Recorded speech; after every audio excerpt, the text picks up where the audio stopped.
The Dallas County Sheriff's Department is responsible for housing all arrested persons in its jurisdiction. 2.4 million people live in Dallas County and has 5 detention facilities to house its offenders. The average number of incarcerated varies daily and is presently above 7,000 inmates, which is a larger population than some of the county's suburban areas and surrounding cities. Today we follow an arrested person as he navigates the processes of the Dallas County jail system.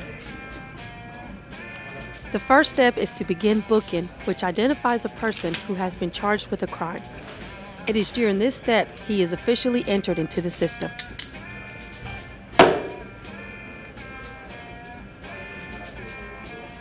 Soon he will be seen by medical staff for a preliminary screening to determine his personal medical needs.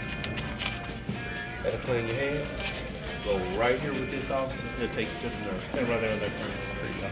The Dallas County Commissioner's Court placed the responsibility for the health of the Dallas County Jail inmates on Parkland in March 2006.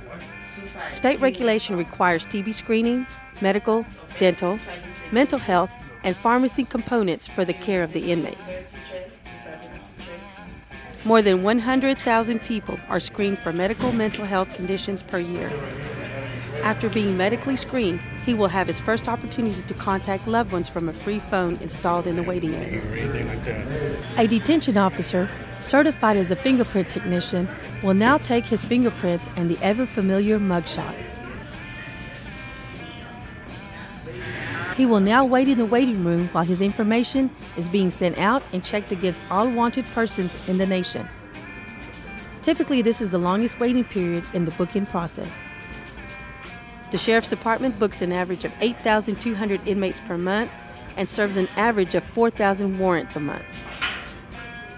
The magistrate has been advised of the inmate's arrest and is now ready to have him arraigned. It is during this hearing that he is formally advised of his charges. All that means A bond amount, based on various reliability factors, is set and he is allowed to advise the court of his ability to hire his own counsel. In this case, he is unable to pay his bail and he is now being processed the rest of the way through to a more permanent housing location. He is tested for additional communicable diseases and dressed out in his inmate jumper.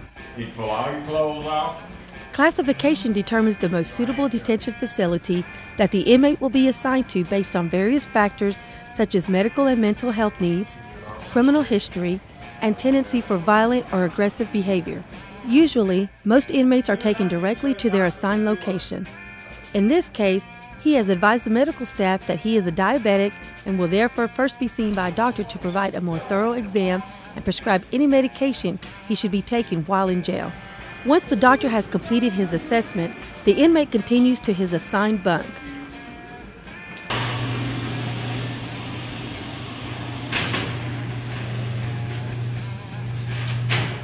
He was classified as a minimum security inmate and is therefore taken to Suzanne Case Jail, which is Dallas's first direct supervision jail. One officer sits inside the pod with up to 64 inmates and is responsible for maintaining order and providing them with their day-to-day needs. Each inmate has access to commissary, which offers additional food and supplies not issued by the county. If they have less than $5, they are automatically placed on an eligibility list for an indigent pack, which includes toiletries and grooming tools. Today, the inmate has received a visitor. His court-appointed lawyer is here to see him. Inmates are authorized visitation not only from attorneys, but also a limit of 5 other people that they specifically identify. Each jail facility has a law library available for detainees desiring to research and study their case. Indigent inmates are also provided with supplies which include paper, pencil, and stamped envelope for correspondence. Detainees are provided rehabilitative, religious, and educational programs. Classes are offered in GED, ESL, college computer, and simulated welding. All education classes are paid through the commissary fund, which is a fund generated by inmates purchasing items for sale on a weekly basis with their own money. No taxpayer money is used to fund these programs. An average of 1,200 inmates are enrolled in college credit courses each year. The inmate now has his day in court. The judge has ruled that he shall be placed on probation.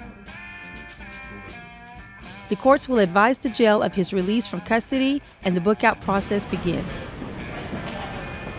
Once you get through this corridor, make a left. He changes back into his street clothes and then fingerprinted for the last time.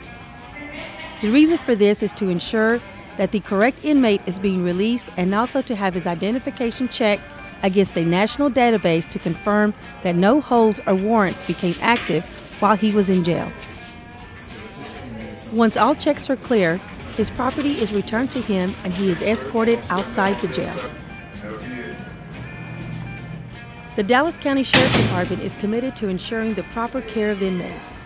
Through programs designed to enhance their employability upon release, they are practicing innovative strategies to drastically reduce the number of return offenders.